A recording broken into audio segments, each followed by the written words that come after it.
नमस्कार साथियों, स्वागत है आप सभी का आपकी अपनी पाठशाला पर। मैं हूं अंकित अवस्थी। आप हैं मेरे साथ में इकोनॉमी के एक और लेक्चर में आगे बढ़ते हुए।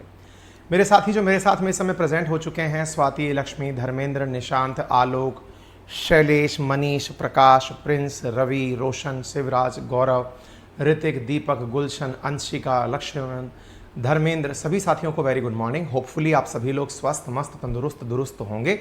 आज के सेशन के अंदर हम आगे बढ़ रहे हैं। आपके कमेंट्स मुझे दिखाई दे रहे हैं, आपको सभी के कमेंट ना दिखें ऐसी व्यवस्था की गई है। इस वजह से आप परेशान ना हो, मुझे आप विजिबल हैं। जैसा कि आप सभी को ज्ञात है कि आज के टाइटल का नाम मांग और आपूर्ति है, डिमांड और सप्लाई है। डिमांड और सप्लाई जैसे इस सेशन में जहां पर आपको ये बताया जाए कि इकोनॉमी की जो सबसे बड़ी शक्तियां हैं, अर्थव्यवस्था को समझने की सबसे बड़ी शक्तियां, उनमें मांग और आपूर्ति का नाम आता है। बोले सर ऐसा क्यों? मैंने कहा देखिए, आप लोगों को मैंने अभी तक अर्थव्यवस्था क्या है ये समझाई, अर्थशास्त्र किसे कहा गया ये समझाया। मैंने फिर आपको ये समझाया कि मार्केट में सेक्टर वाइज सेक्टर क्या है। मैंने आपको ये बताया कि अर्थव्यवस्थाएं मिश्रित क्या होती हैं, समाजवादी क्या होती हैं, पूंजीवादी क्या होती हैं, साम्यवादी क्या होती हैं। मैंने ये समझाया। इनके साथ साथ फिर मैंने आपको सेक्टर वाइज इकोनॉमी समझाई कि इकोनॉमी के विभिन्न सेक्टर्स कौन कौन से हैं, प्राइमरी सेक्टर क्या है, सेकेंडरी सेक्टर क्या है, टर्सरी सेक्टर क्या है। मैंने आपको ये समझाया। लेकिन जो बड़ा प्रश्न बचा गया था वो ये था कि सर अर्थव्यवस्था के अंदर विभिन्न रूप हैं, हमें समझ में आता है। आपने हमें यह भी बताया कि अर्थशास्त्र उत्पादन, विपणन, इन सब का पूरा मिला जुला अर्थ है।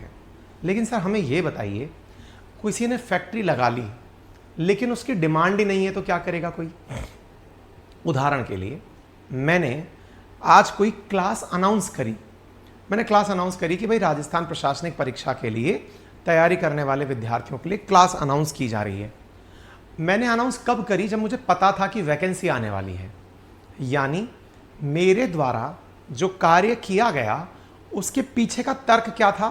वैकेंसी आ रही है। दैट मीन्स मेरी प्लानिंग में पहले से ही एक बड़ा शब्द छिपा हुआ था और वो था मांग, यानी कि डिमांड। ये डिमांड क्या है? पहले से ही मुझे पता है कि परीक्षा आएगी तो बच्चों को पढ़ने के लिए क्लासेस चाहिए होंगी। क्लासेस की पूर्ति कहां से होगी? तो मैं करूंगा ना। तो जो क्लासेस की पूर्ति मैंने करी, पूर्ति दैट इज सप्लाई, वो मैंने प्रोडक्ट बनाकर दे दी। अर्थात आप में से कुछ लोग ये सवाल पूछ सकते हैं कि सर एक बात बताइए, ब्रिटेन में औद्योगिकीकरण शुरुआत हुई, यूरोप पूरी तरह औद्योगिकीकृत हो गया, समझ में आया, लेकिन फिर उनको ये कैसे पता चला? क्या पता चला? कि साहब मार्केट में वो जो बना रहे हैं उसकी डिमांड है। उन्हें इस बात का एहसास कैसे हुआ? मैंने कहा प्रश्न तो बड़ा है। वो जो चाह रहे हैं उसकी डिमांड है, ये कैसे पता चला? और सर विचार कीजिए, इंडिया में, अब ध्यान से सुनिएगा, ये बहुत ही बड़ी चीज़ है, आपको ये समझनी होगी। अगर मार्केट समझना है तो आपको सारा गेम यही से समझ में आएगा। ये बहुत पावरफुल शक्तियां हैं डिमांड और सप्लाई। क्या हैं मैं आपको वो और बताता हूँ। तो यहाँ से सुनिए। तो हुआ क्या कि ये जो डिमांड और सप्लाई के बीच का घपला था, अंग्रेजों को डिमांड है ये कैसे पता चला? बोले सर आपको तो इसलिए पता चल गया कि वैकेंसी आ रही है।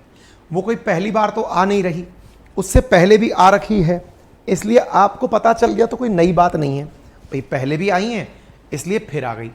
लेकिन सर अंग्रेज तो हर चीज पहली बार बना रहे थे। पहली बार बना रहे थे मतलब सर अंग्रेजों ने पहली बार मशीन से कपड़े बनाए थे।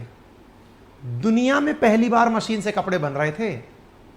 लोग तो हाथ से बुने हुए कपड़े पहनते थे और उन्हें इतनी शान से पहनते थे, मैं आपको बताऊं साथियों, कि उन्हें पहनने का जो ऑर्डर होता था ना, इंडिया का कॉटन केवल अमीरों द्वारा पहना जाता था। इंडिया में जो बंगाल में कॉटन उद्योग था, उनके द्वारा जो सूती वस्त्र बनाए जाते थे वो केवल अमीरों की पहचान हुआ करती थी। गरीब के तो बस की बात भी नहीं थी कि वो इतनी अच्छी चीज पहन ले। ब्रिटेन के जितने भी पावरफुल बड़े लोग हुआ करते थे वो उस कॉटन को पहनकर, जैसे आज भी आप कई बार सुनते हैं ना बनारसी साड़ी, है ना, जगह के हिसाब से जगहों के नाम सुनते हैं कि उस जगह का ये प्रोडक्ट है, उस जगह का ये प्रोडक्ट है, कुछ उस तरह से, ठीक है ना। तो उस तरीके से क्या होता था, पहले लोग, देखिए मैं आपसे पहले निवेदन कर दूं, मैंने सबसे गुड मॉर्निंग कर लिया है, कृपया करके अपनी बातें अंत में रखिएगा। अंत में नहीं रखेंगे तो मैं आपको जरूरी होगा तभी कमेंट देखूंगा जब मैं पूछूंगा, अदरवाइज मैं कमेंट पर ध्यान नहीं दे पाऊंगा, उसके लिए माफी। अच्छा, तो सर एक बात बताइए, अंग्रेजों को यह कैसे पता कि हम मशीन से जो प्रोडक्ट बनाएंगे उसे लोग खरीद लेंगे? बड़ी चीज थी। मतलब उत्पादनकर्ता को उत्पादन करने की मशीन तो मिल गई, खरीदार को लेकर टेंशन हो रही है कोई मिलेगा कि नहीं मिलेगा, यानी डिमांड है या नहीं ये भी बड़ा टेंशन है। अर्थात पूर्ति होने लगे और कोई डिमांड ना हो, विचार करो कितना बड़ा संकट हो जाएगा। रोड पे टमाटर की तरह सड़क पर बिखरे पाए जाएंगे टमाटर। क्यों? जब डिमांड है ही नहीं और सप्लाई आपने बढ़ा दी तो 2 रुपए किलो टमाटर हो जाएगा। रिवर्स कर दीजिए, डिमांड बढ़ गई और सप्लाई नहीं है तो 100 रुपए किलो हो जाएगा टमाटर। हम तो उस स्थिति की बात कर रहे हैं कि दुनिया को ना तो उस समय यह पता था कि स्टीम इंजन क्या होता है, ना दुनिया को यह पता था टेलीफोन क्या होता है। डिमांड की बात कहां से पता चली? मैंने कहा तरीके थे अंग्रेजों के पास, वो अपनी हर चीज को सबसे पहले शहर के सबसे अमीर आदमी को दे देते थे, या फिर जो भी उस देश का राजा होता था या उस राज्य का जो अधिकारी होता था उसे पकड़ा देते थे। और हमारे यहां तो बहुत ही अच्छे से इन्फ्लुएंसर की परंपरा परंपरागत रूप से चली आई है। जो बड़े लोग करेंगे उसे करने में शान समझा जाता है। किस चीज में शान समझा जाता है? इस बात में कि अगर अमिताभ बच्चन ने कहा कि डाबर च्यवनप्राश खाने से तंदुरुस्ती मिलती है तो चलिए खा लेंगे, क्या फर्क पड़ रहा है। अगर शाहरुख खान ने कह दिया कि पेप्सी से उसके जीवन में एकदम जिंदगी सेटल हो गई, पी लेंगे। शाहरुख खान की जगह आमिर खान ने कह दिया कि कोको कोला ने उसकी ज़िंदगी बना दी, सलमान ने कह दिया थम्सअप ही मेरी ज़िंदगी का सबसे बड़ा थ्रिल है, कर लेंगे। ऐसे ही अंग्रेज क्या करते थे, उन्होंने सबसे पहले अपने नए नए वस्त्राभूषण, गाड़ियाँ, जो भी चीज़ उन्होंने नई बनाई, परफ्यूम, जो भी कुछ ऐसा बनाते जो कि दुनिया के लिए, घड़ी जो नायाब दिखती, वो सबसे पहले देश के अंदर, भारत के अंदर जो सबसे उद्योगपति लोग थे या जो जमींदार लोग थे, जो सामंत थे, जो राजा थे, उनको भेंट की जाती थी।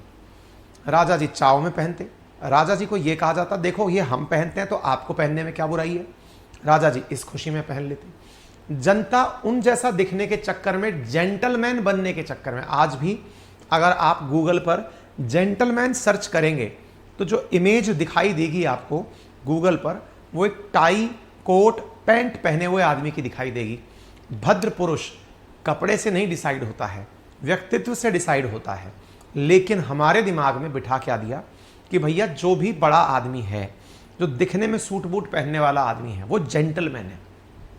कोई बात नहीं साहब। ये जो डिमांड सप्लाई में सप्लाई को बढ़ाने की जो बात थी, ये कैसे करी जाए, तो इसके लिए डिमांड को इंक्रीज करना था। कुल मिलाकर अगर मैं कंक्लूड करूं तो डिमांड और सप्लाई के बिना मार्केट चल नहीं सकता। डिमांड होगी तो ऑटोमेटिक सप्लाई के लिए लोग मेहनत करने लगेंगे। अब हम एक और हाइपोथेटिकल सिचुएशन की चर्चा करते हैं। चर्चा क्या है? कॉमन सेंस लगाते हैं। मान लीजिए किसी भी XYZ वस्तु की डिमांड बढ़ जाती है। उदाहरण के लिए हम डिमांड पर प्रश्न खड़ा कर रहे हैं। डिमांड यानी कि मांग क्या है और मांग से क्या क्या फर्क पड़ता है, अब हम उसे समझने का प्रयास कर रहे हैं। विचार कीजिए, जब कोरोना आया, ये टाइम फेज कौन सा है? कोरोना का। कोरोना के समय सबसे ज्यादा अचानक डिमांड किस चीज की रेज हुई? ध्यान से सुनिएगा, डिमांड की बात कर रहे हैं। कोरोना की वजह से नेक्स्ट, मतलब ऑब्वियस ही बात है, सैनिटाइजर जो आप यूज करते हैं हाथ पोंछने के लिए, ग्लव्स, उस समय एक मशीन चली थी ऑक्सीजन कॉन्सेंट्रेटर, ये तो जीवन यापन के लिए जरूरी थी। दवाइयां, ये तो चलो कोरोना से लड़ने के लिए थी। मास्क, अच्छा, दूसरी तरफ चलते हैं। ये तो आपको जीने के लिए जरूरी थी क्योंकि सरवाइव करना था, सर्वाइवल वाली डिमांड थी। लेकिन कुछ लोग उस समय भी अपनी नौकरियां कर रहे थे, जैसे हम जैसे लोग उस समय भी पढ़ा रहे थे। पढ़ाने के लिए हम क्या कर रहे थे, कैसे पढ़ा रहे थे? हम तो ऑफलाइन के टीचर हुआ करते थे, हम लोग तो स्टूडियो से पढ़ाया करते थे। अचानक किस चीज़ की डिमांड बनी? आप में से भी बहुत सारे लोग पहले तो कोचिंगों में, स्कूलों में जाके, कॉलेजों में जाके पढ़ा करते थे, लेकिन अचानक पढ़ाने के लिए क्या जरूरी महसूस हुआ? Laptop, mobile. विचार करिए, वो स्थिति जो आपने खुद ने अपनी आंखों से देखी है उसका विचार करिए। इंटरनेट, कैमरा,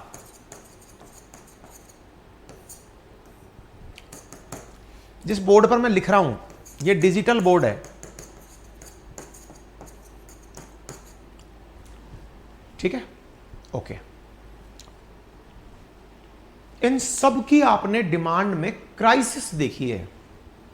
आप में से शायद ही कोई व्यक्ति ऐसा होगा जो कोरोना काल को भूलना चाहेगा।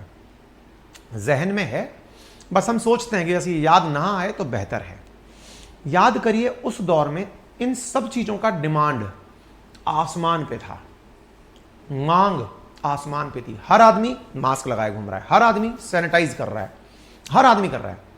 पढ़ने वाला आदमी बिना लैपटॉप के वर्क फ्रॉम होम कर ही नहीं सकता। यानी जितना भी कम मतलब सर्विस क्लास आदमी है, सबको लैपटॉप चाहिए। जितने भी बच्चे हैं उन्हें या तो लैपटॉप चाहिए या मोबाइल चाहिए। जिनको घर वाले केवल अभी तक सुनने के लिए फोन दिया करते थे, उन्हें अब लैपटॉप की जरूरत होने लगी। मानते हो? जब ये सारी चीज आने लगी तो ऐसी स्थिति में एक बड़ा प्रश्न क्या बनकर आया? इसकी सप्लाई का क्या होगा? आप मुझे बताइए, हमने इस चीज को कहां से इंपोर्ट किया? आंसर था चाइना से किया। चाइना से इंपोर्ट क्यों किया बाय द वे? क्योंकि चाइना हमसे पहले कोरोना से लड़ाई लड़ रहा था। जब वहां पर कोरोना से लड़ाई हो रही थी तो वो लोग इन सारी चीजों को देख चुके थे, सैनिटाइजर को, ग्लव्स को, मास्क को, ऑक्सीजन कंसंट्रेटर को, दवाइयों को। इनको चाइना वाले लोग फील कर चुके थे, उनके पास वो बना हुआ रखा था। कहां से सप्लाई होने लगी? चाइना से इंपोर्ट होने लगा। मुझे ये बताइए, डिमांड इंक्रीज हुई तो आप में से बहुत सारे लोगों ने मास्क, ग्लव्स, आपने सैनिटाइजर बहुत महंगे महंगे भी खरीदे होंगे। मास्क को तो बड़ी बड़ी कंपनियां ब्रांडेड रूप में निकालने लगी।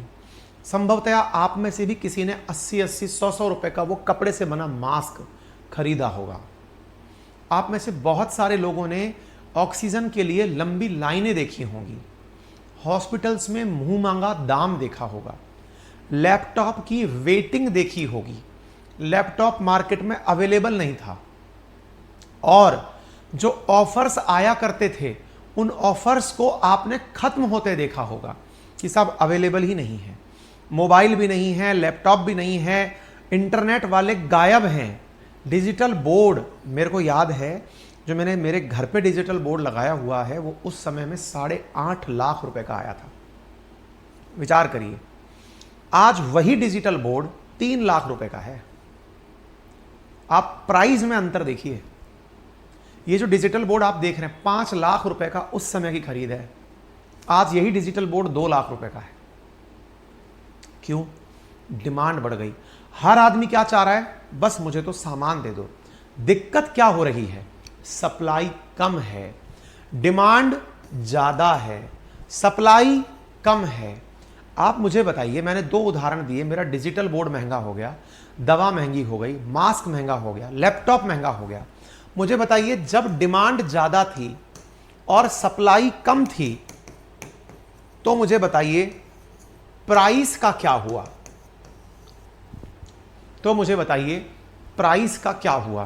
प्राइसेस बढ़ गई या घट गई?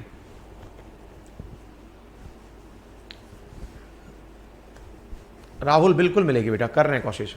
हाँ भाई, प्राइस का क्या हुआ? विचार करिए। प्राइस इंक्रीज हो गई। सप्लाई कम थी, डिमांड बढ़ी थी, प्राइस इंक्रीज हो गई, दाम बढ़ गए। यहां तक सभी को समझ में आ रहा है? जब डिमांड ज्यादा, सप्लाई कम, प्राइस बढ़ गया। अच्छा, अब मेरा अगला प्रश्न, सप्लाई बढ़ गई साहब, ये सॉरी प्राइस बढ़ गया। जैसे ही कोई प्राइस बढ़ा हुआ देखता है, दिमाग में सबसे पहला आइडिया क्या आता है? यार गजब चीज है यार, इसकी लागत इतनी कम, मांग इतनी ज्यादा, अगर इस चीज को बना लिया जाए खुद से, गजब प्रॉफिट हो जाएगा। बताओ दिमाग में आता है कि नहीं आता?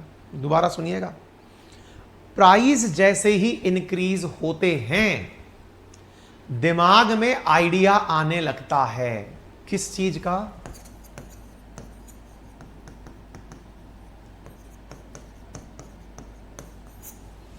प्रोडक्शन का।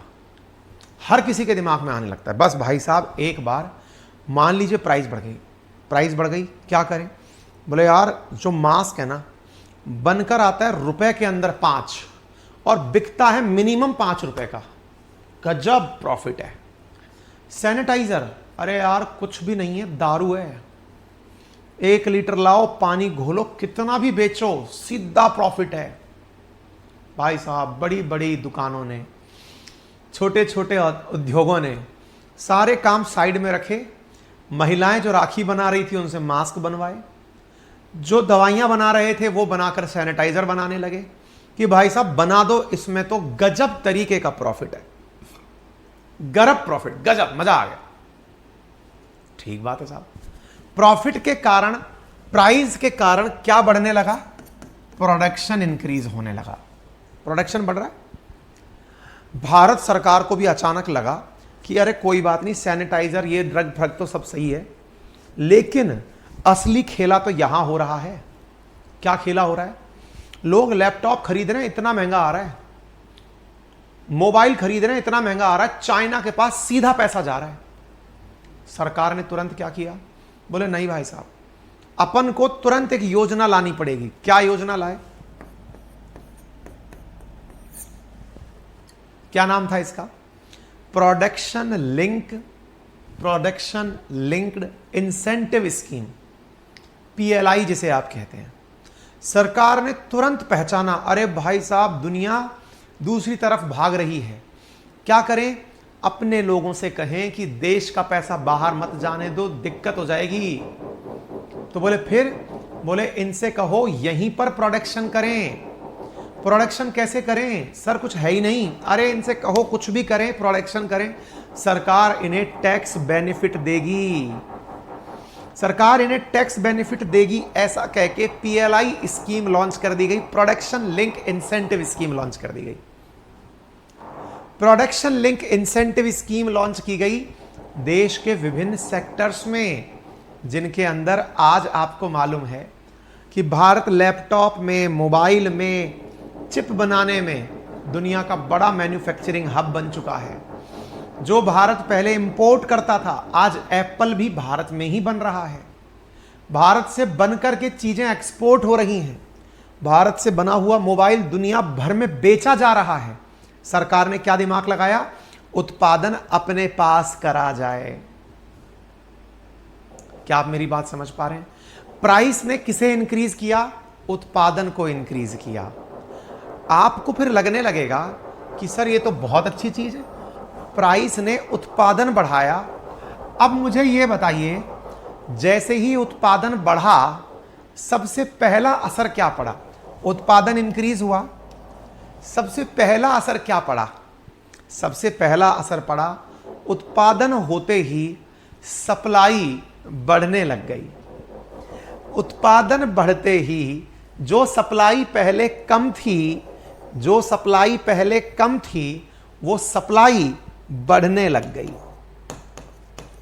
दोबारा घूम के आ रही हैं चीजें, दोबारा घूम के आ रही हैं। क्या चीज बढ़ रही है? सप्लाई बढ़ रही है। सप्लाई बढ़ना शुरू हो रहा है।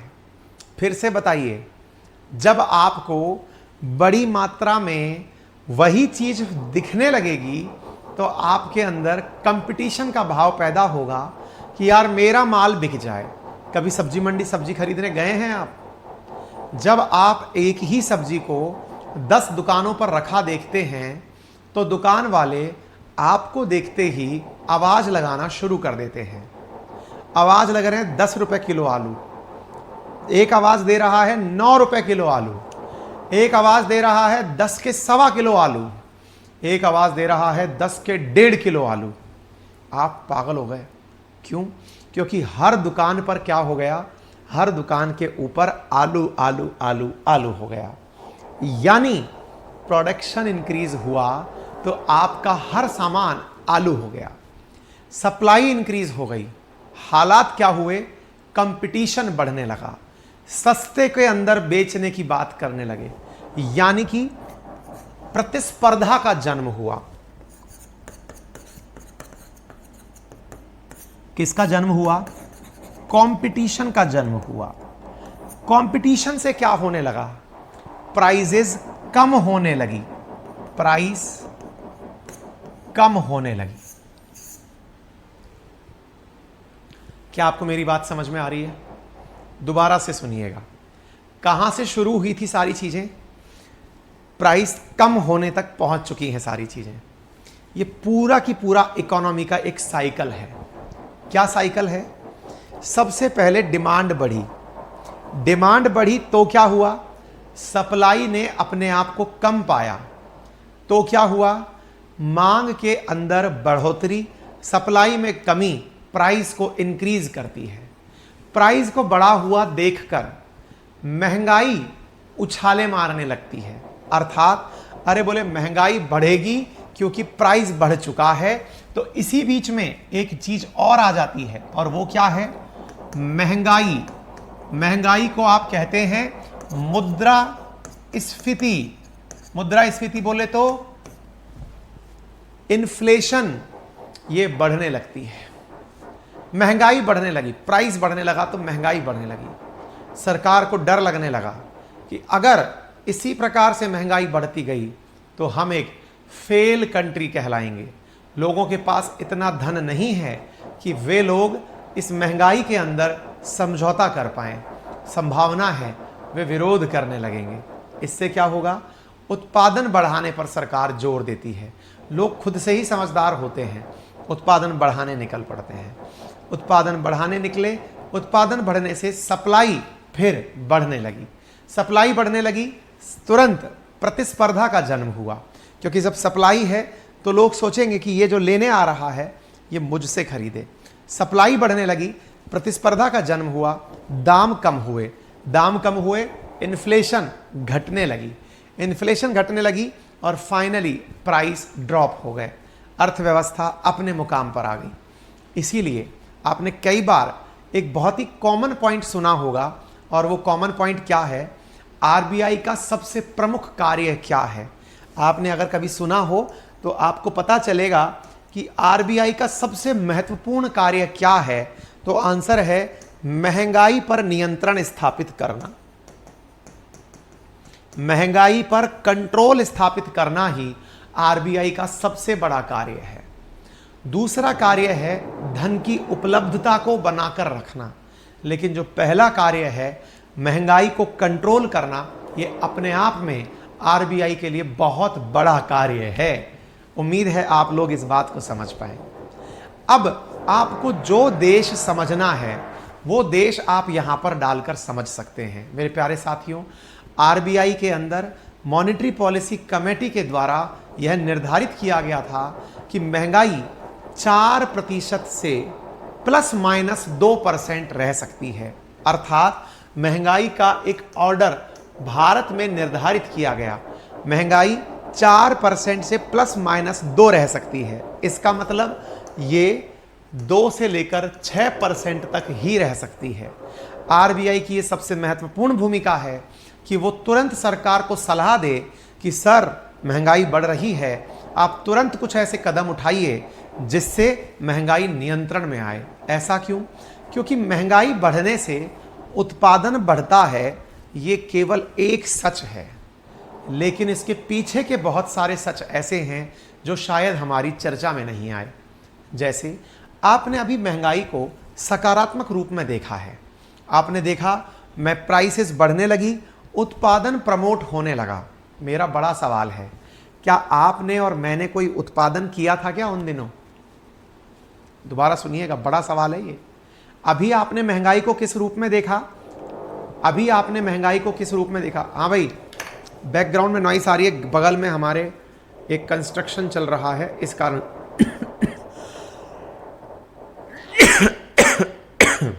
रुकिए।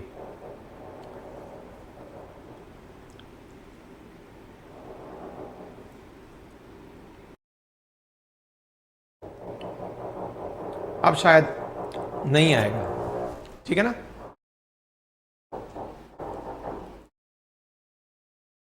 सर नटराज बैच के मेरे फ़ोन में नटराज बैचेस नहीं दिखा रहा।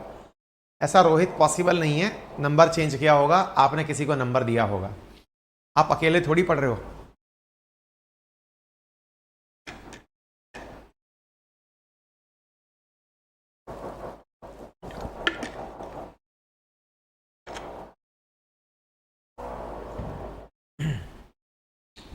ठीक है, आगे बढ़े। हाँ जी, अब आवाज़ भी दिक्कत दूर हो गई होगी, मैंने एक फ़िल्टर लगा दिया है। अब पड़ोस में काम चल रहा है तो उन्हें रोक नहीं सकते। अब ज़्यादा आ रही है ऐसा? ठीक है, आगे बढ़े। हाँ जी, अब आवाज़ भी दिक्कत दूर हो गई होगी, मैंने एक फ़िल्टर लगा दिया है। अब पड़ोस में काम चल रहा है तो उन्हें रोक नहीं सकते। अब ज़्यादा आ रही है ऐसा? अच्छा अच्छा, तो वो हटा देता हूँ। रुकिए रुकिए रुकिए रुकिए रुकिए रुकिए।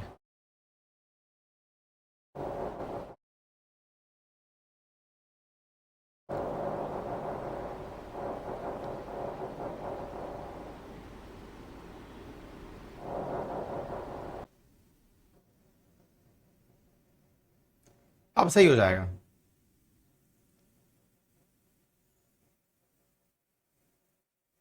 अब सही हो जाएगा, देख लेना भाई, है ना? चलिए, तो अब क्या हुआ?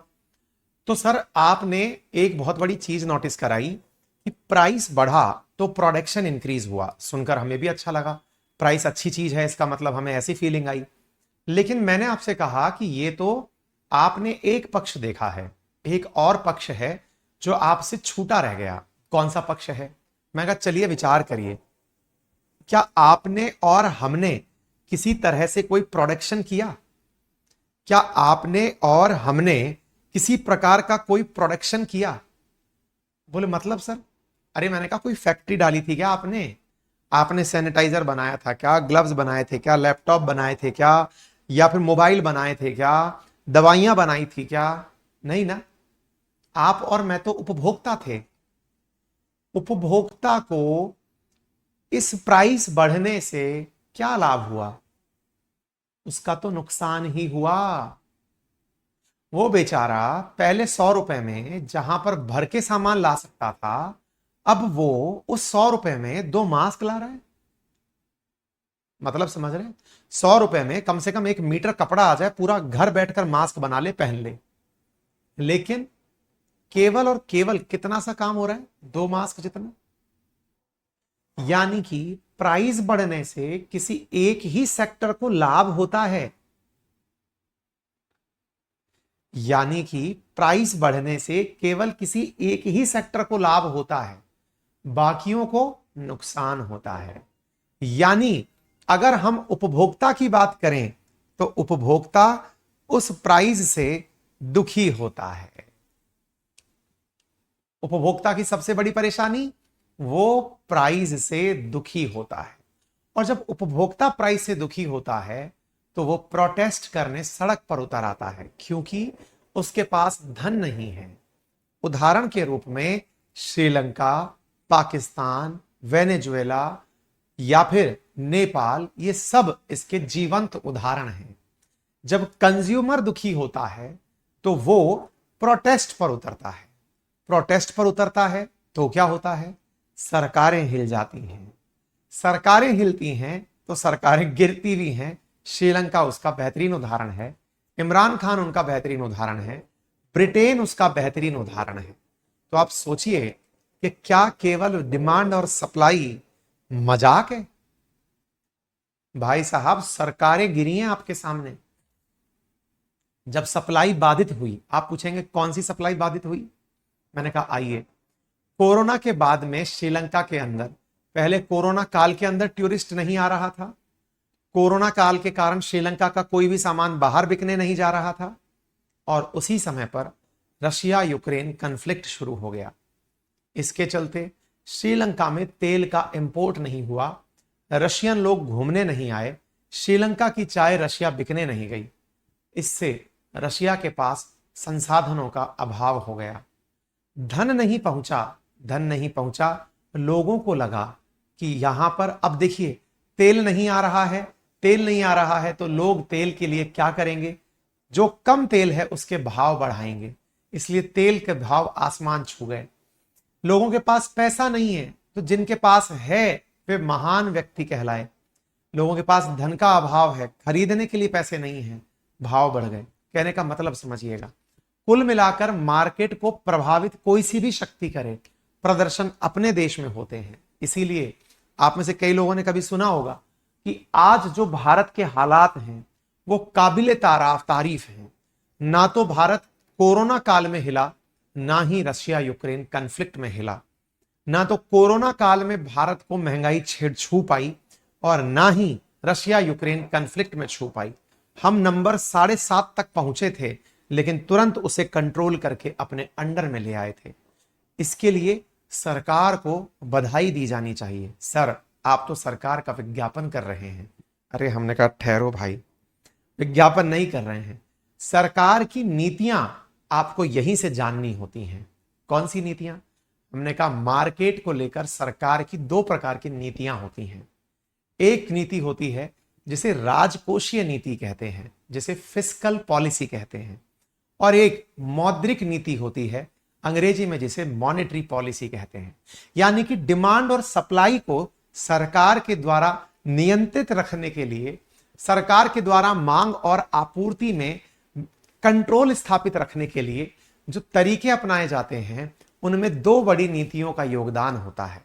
एक में से नाम है राजकोषीय नीति, जिसे आप फिस्कल पॉलिसी कहते हैं, और दूसरी है मौद्रिक नीति, जिसे आप मॉनेटरी पॉलिसी कहते हैं। यानी आपके जेब में कितना पैसा होगा, ये सरकार इन्हीं 2 नियमों से डिसाइड करती है।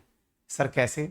मैंने कहा राजकोषीय नीति के माध्यम से वो ये डिसाइड करती है कि लोगों के ऊपर कितना टैक्स लगाना है, कितना टैक्स में छूट देना है, किसी के अकाउंट में कितना पैसा ज्यादा डालना है। सरकार के तरीके होते हैं, लोगों को मुफ्त रोजगार देना है, या फिर लोगों के लिए सारी चीजें हेलीकॉप्टर ड्रॉप की तरह अकाउंट में डाल देनी है। सरकार डिसाइड करती है। लेकिन लोगों के अकाउंट में जो पैसा है, कहीं वो कम ना हो या कहीं वो ज्यादा ना हो, बैंकिंग के माध्यम से उस पर नियंत्रण आरबीआई रखती है, जिसे आप मॉनेटरी पॉलिसी कहते हैं। यानी इसके बाद जो हमारा नया चैप्टर होगा बैंकिंग के ऊपर, असल में वो आरबीआई की मॉनेटरी पॉलिसी का ही डिस्कशन होगा। क्या आपको डिमांड और सप्लाई की बातें समझ में आई? अगर आई हो, एक बार थम्स अप करिए, फिर हम आगे बढ़ेंगे। अगर आपको मेरी बातें समझ में आई हो तो एक बार के लिए थम्स अप करिए।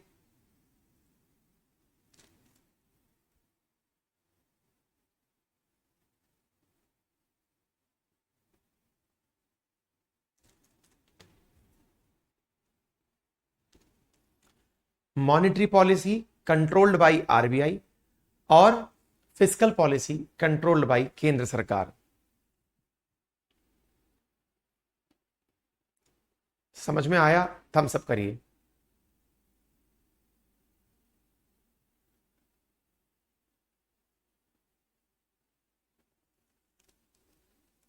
क्लियर? कहीं भी कोई दिक्कत, कोई परेशानी, कुछ भी हो तो बताएं।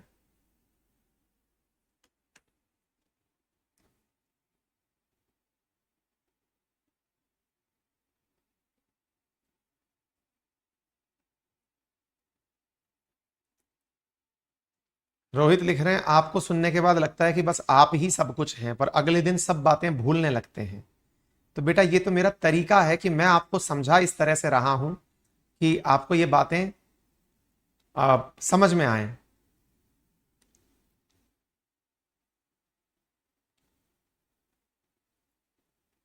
हाँ, मुझको मैसेज दिख रहे हैं आरजे आपके।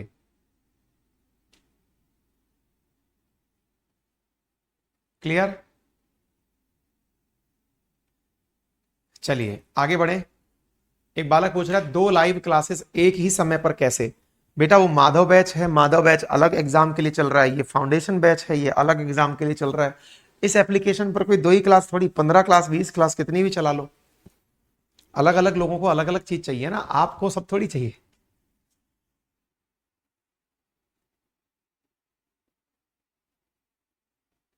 ठीक है, मुद्रास्फीति महंगाई।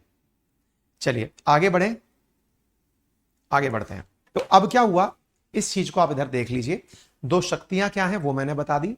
मांग आपूर्ति से प्राइस इंक्रीज होती है, महंगाई बढ़ती है, महंगाई बढ़ने से लोगों को लाभ बढ़ता है, निवेश बढ़ता है, लोग इन्वेस्टमेंट करते हैं तो प्रोडक्शन शुरू होता है, प्रोडक्शन के नाम पर रोजगार बढ़ता है, जीवन स्तर में वृद्धि होती है। लेकिन ये अधूरा सच है, मैंने पूरा सच आपको बता दिया, दोनों के बारे में मैंने जानकारी बता दी।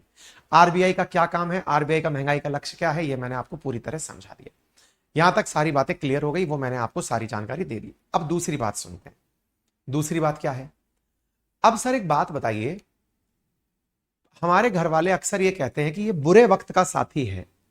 कई चीजों के बारे में कहा जाता है ये बुरे वक्त में काम आएगा। क्या काम आएगा? तो भारतवर्ष में एक परंपरा है और वो है बुरे वक्त के लिए धन को संचित रखने की परंपरा। बुरा वक्त, bad times. Sir bad times क्या होते हैं? मैंने कहा यार कोरोना इटसेल्फ एक बैड टाइम था। बहुत सारे लोगों के पास में धन का अभाव हो गया था कोरोना काल के अंदर। जिनकी दुकानें चलती थी, जिनके बड़े बड़े शोरूम चलते थे, जिनकी इंडस्ट्रीज चलती थी, उन बेचारों ने कितना बुरा समय देखा है। आप याद करिए, बहुत से लोगों ने इतना बेकार समय देखा है। मैं कई ऐसे पर्सनली लोगों को जानता हूं जिन्होंने, कईयों ने तो मतलब बोलना थोड़ा डिप्रेसिंग है, लेकिन कईयों ने सुसाइड तक कमिट किए। क्यों? सब कुछ बढ़िया से चल रहा था। आप विचार करिए ना, आज मेरे ऊपर विचार करिए। चलिए अभी मेरा सब कुछ सही चल रहा है, अचानक कल एक सुर्खी आती है और सरकार कह देती है कि ऑनलाइन काम आज से बंद। विचार करिए क्या होगा? क्या होगा? इतने सारे जो लोग मेरे साथ जुड़े हुए हैं, जिनके घर का असली पूंजी मेरे माध्यम से जा रही है, क्या होगा उन सबका? एकदम सब लोग हैंड टू माउथ हो जाएंगे, परेशान, फ्रस्ट्रेट, दुखी हो जाएंगे। विचार कीजिए, मतलब समझे आप कि पैसा अचानक रुक गया आना, किसी को पता थोड़ी था। तो बैड टाइम्स क्या है? जो एक्सीडेंटल तरीके से आता है। कैसे आता है? एक्सीडेंटल, किसी को नहीं पता। भगवान ना करे अपने घर में, जैसे मान लीजिए कि आज मैं हूं, मेरे घर का, मैं मतलब जिसके पीछे मेरा घर चल रहा है, मैं वो हूं, है ना। ईश्वर ना करे मुझे कल को कुछ हो जाए। होता है, बहुत से घरों में ऐसा होता है। जो उनके घर के मुखिया हैं, जो घर के जो लोग हैं, जो असली ब्रेड बटर अर्न कर रहे हैं, उनके साथ ऐसा होता है। वो कई बार मध्य रास्ते में निकल लिए। आप देखते हैं एक्सीडेंट में किसी की मौत हो गई, वो किसी ना किसी का तो घर का दीपक है भाई, उसकी वजह से घर चल रहा है। समझ रहे हैं आप? बैड टाइम्स क्या है? जिनकी किसी ने कल्पना नहीं की। जैसे ही बैड टाइम आया, सबसे पहली चीज की जो जरूरत हुई वो क्या थी? सबसे पहली जो जरूरत थी वो क्या थी? वो जरूरत थी पैसा हो पास में। क्यों? क्योंकि हर चीज का मूल्य है, हर चीज को खरीदना है, हर चीज के दाम लगाने हैं, हर चीज का मूल्य है। इसका मतलब पैसा खर्च होगा, पैसा लगेगा, कैसे करें? इसका क्या मैनेजमेंट करें? बड़ा सवाल है। जी हाँ, तो इसका समाधान भी बड़ा होना चाहिए। क्या समाधान हो? तो बैड टाइमिंग्स के लिए व्यक्ति अपने पास एक रिजर्व धन रखता है।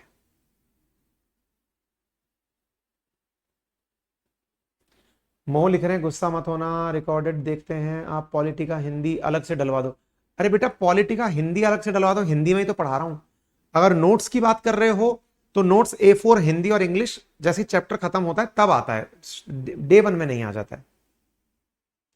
माधव बैच में मेरे में नहीं चल रहा। प्रकाश चौहान, बेटा अगर आप नटराज बैच के विद्यार्थी हैं तो नटराज बैच के अंदर ही जहां पर आपको टेस्ट, टेलीग्राम इनके ऑप्शन दिख रहे हैं, वहीं पर एक ऑप्शन डाल दिया गया है माधव बैच के नाम से, आप जाकर उसे देख सकते हैं। So simple as that.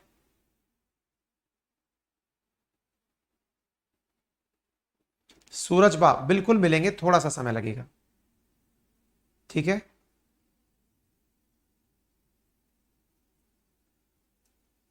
कुछ ऐसा बताएं कि पढ़ा हुआ ना भूलें, बताएंगे। रिवीजन इज द की, उस पर भी आएंगे, ये किसी दिन सैटरडे संडे के दिन बैठ के रविवार वार्ता वगैरह हम करेंगे, अभी फिलहाल सुनो। तो आपको बैड टाइम्स के लिए धन चाहिए। कैसा धन चाहिए? आपने कभी अपनी माताजी से जिक्र किया है? आपके घर में कितनी भी कंगाली क्यों ना आ जाए, कितनी भी कंगाली, मतलब पापा को आपने तनाव में देख लिया कि पापा पूरी तरह त्रस्त हैं, घर में एक बैंक होती है और उस बैंक का नाम मां होता है। वो बैंक ऐसी है कि उनके पास आपदा के लिए पैसे होते हैं। कैसी आपदा? अचानक कोई हारी बीमारी हो गई।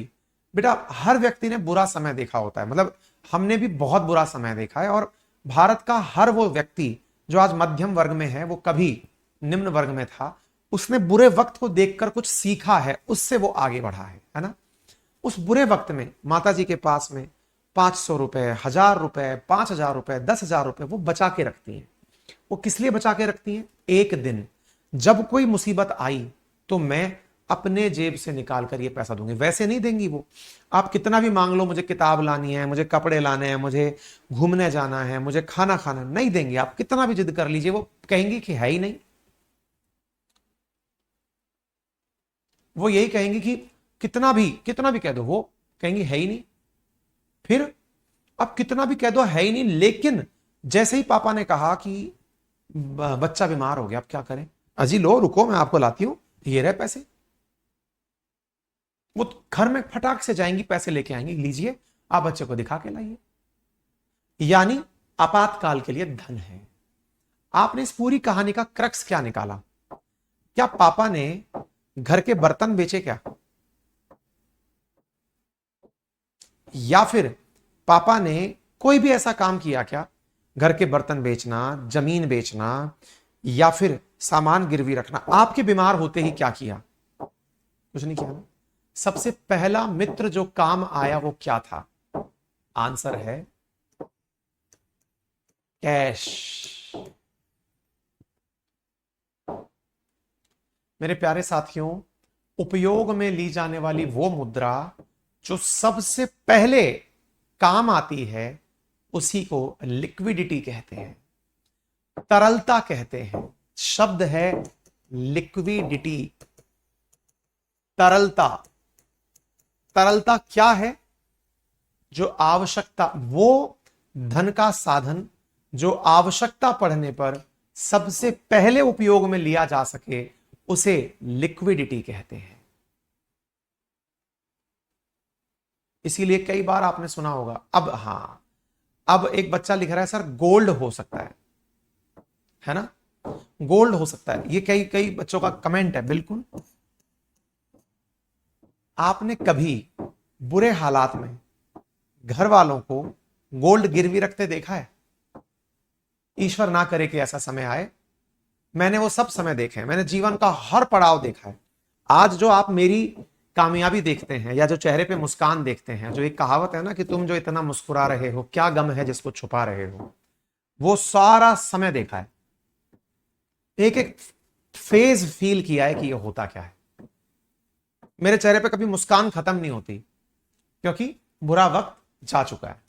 तो वो जो समय है ना, जिस समय कैश खत्म, तो क्या यूज हुआ? गोल्ड यूज हुआ।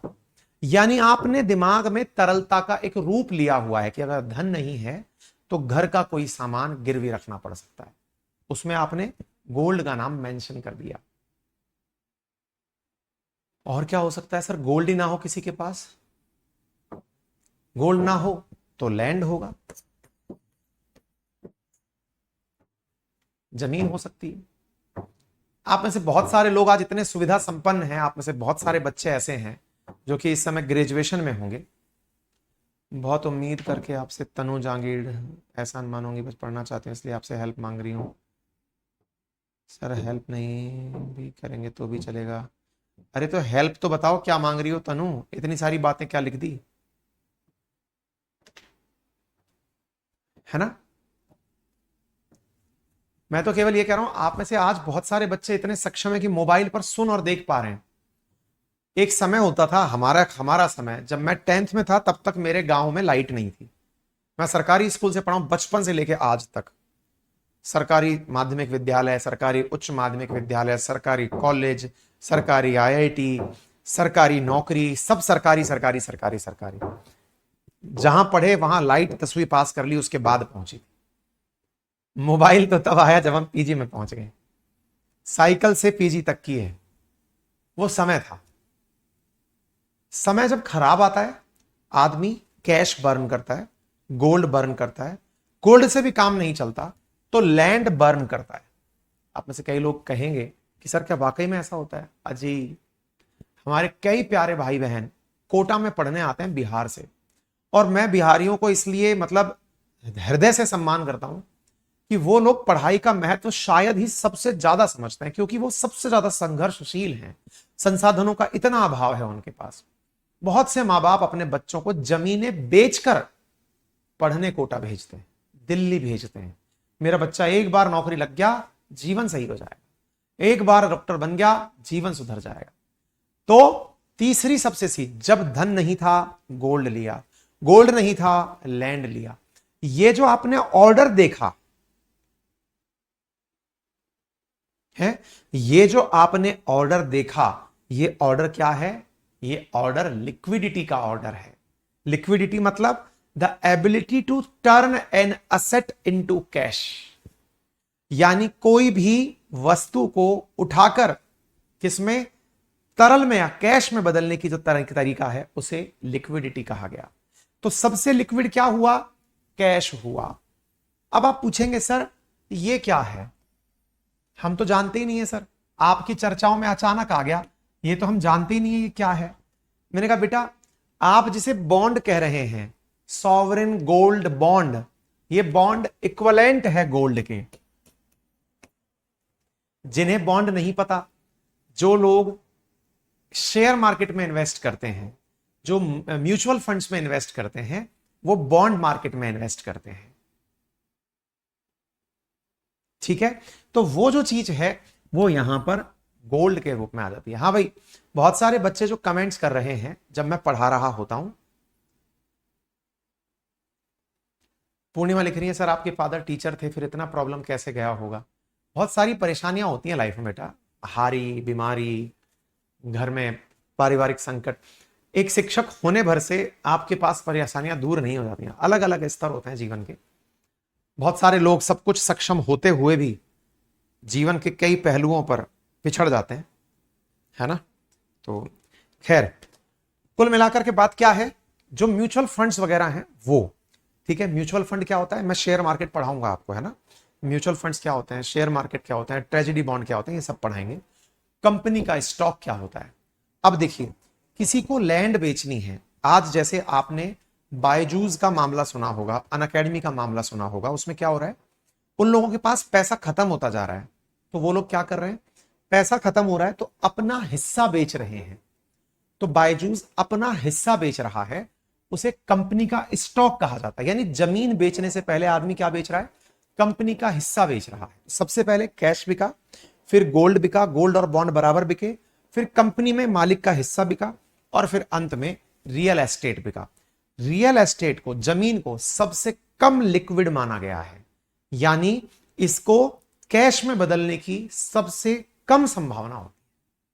अब आप पूछेंगे ऐसा क्यों सर, हमारे घर वालों ने तो यही कह के जमीन खरीद रखी है, ये तेरी शादी में काम में लेंगे, ये तेरी पढ़ाई में काम में लेंगे, सर उसके साथ ऐसा क्यों होता है? मैंने कहा बेटा, खरीदते हैं तब जमीन महंगी मिलती है, आप जब बेचने जाते हैं तो उससे सस्ता दाम शायद ही किसी का मिले। तत्काल प्रभाव से खरीदार नहीं मिल जाता, यह बहुत बड़ी मुसीबत। यानी लिक्विडिटी भी अपने अपने लेवल रखती है। कंपनी में कई बार आप हिस्सा बेचने निकलते हैं, खरीदार नहीं मिलते, तो लिक्विडिटी का ये ऑर्डर है। तो उम्मीद है आपको लिक्विडिटी समझ में आ गई होगी, आपको प्रॉपर तरीके से मांग आपूर्ति समझ में आ गई होगी। उसके बाद आगे अब कल के लेक्चर में पढ़ेंगे। किसी को कुछ पूछना है तो कमेंट बॉक्स में बता सकता है।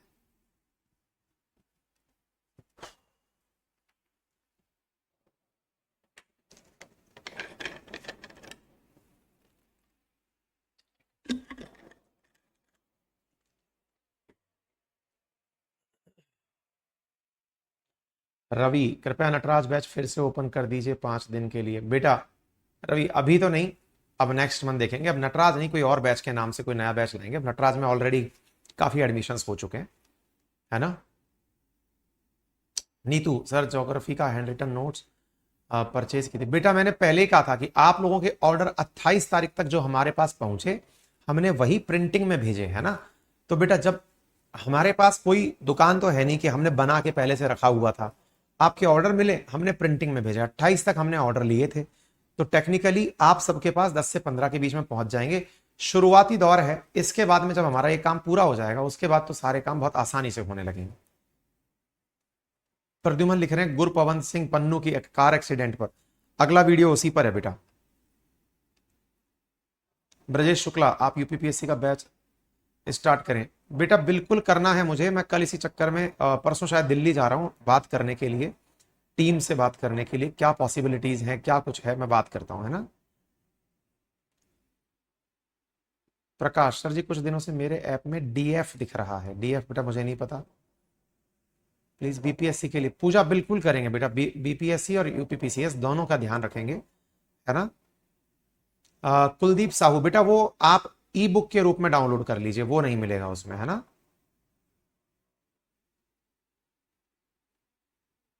22 पर ऐड क्यों इतना दिखते हैं?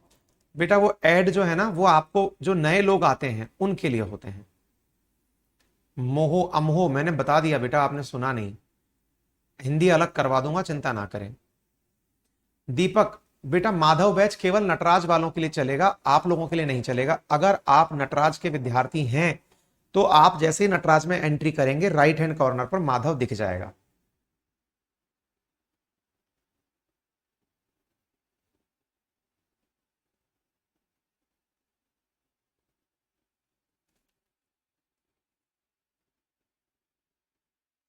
रितीश, लैंड को लीस्ट बेटा जरूरत पड़ने पर नहीं बिकती है,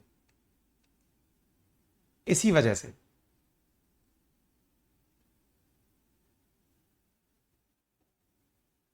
ठीक है। प्रकाश, कई दिनों से डल नहीं रहा होगा, आप जाकर देखिएगा, अगर मिल जाएगा तो मिल जाएगा, है ना। सब्जेक्ट स्पेशल, बेटा मेरे पास अभी इन्हीं को करने करने में मेरी हालत खराब हो गई है ना। पढ़ाया हुआ याद कैसे रखें? बेटा पढ़ाया हुआ याद रखने के लिए रिवीजन मस्ट है, रिवीजन करें।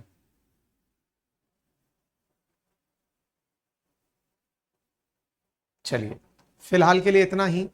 उम्मीद है आप सभी साथी स्वस्थ मस्त तंदुरुस्त रहेंगे। अपना ख्याल रखें, बड़ों का सम्मान करें, छोटों को प्यार दें, अपना व्यक्तित्व इस प्रकार से विकसित करें कि महिलाएं आपके साथ